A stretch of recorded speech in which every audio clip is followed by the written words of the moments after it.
استغاثہ. ایک ملزم پولیس میں بے گناہ ہو گیا تو اس کو پولیس نے اریسٹ نہیں کیا جس طرح ہم بات کر رہے تھے, اور مستغیث نے استغاثہ دائر کر دیا.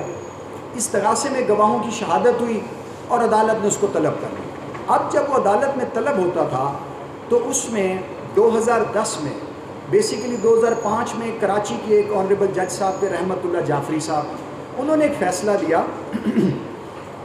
انہوں نے کہا کہ ضمانت جو ہے نا استغاثے میں بھی ملزم کا حق نہیں ہے.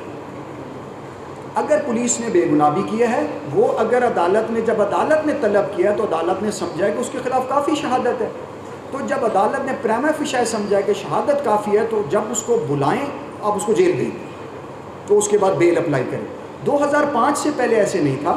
2005 سے پہلے وہ ملزم کو عدالت طلب کرتی تھی. 204 ضابطہ فوجداری ہے جس کے تحت طلبی ہوتی ہے استغاثے میں, اور اگر کوئی پولیس کی تفتیش میں بے گناہ 204 ضابطہ فوجداری کے تحت جب ملزم کو طلب کیا جاتا تھا 2005 سے پہلے اس کو آرڈر کر دیا جاتا تھا اب اتنے کے مچل کے جمع کرائیں.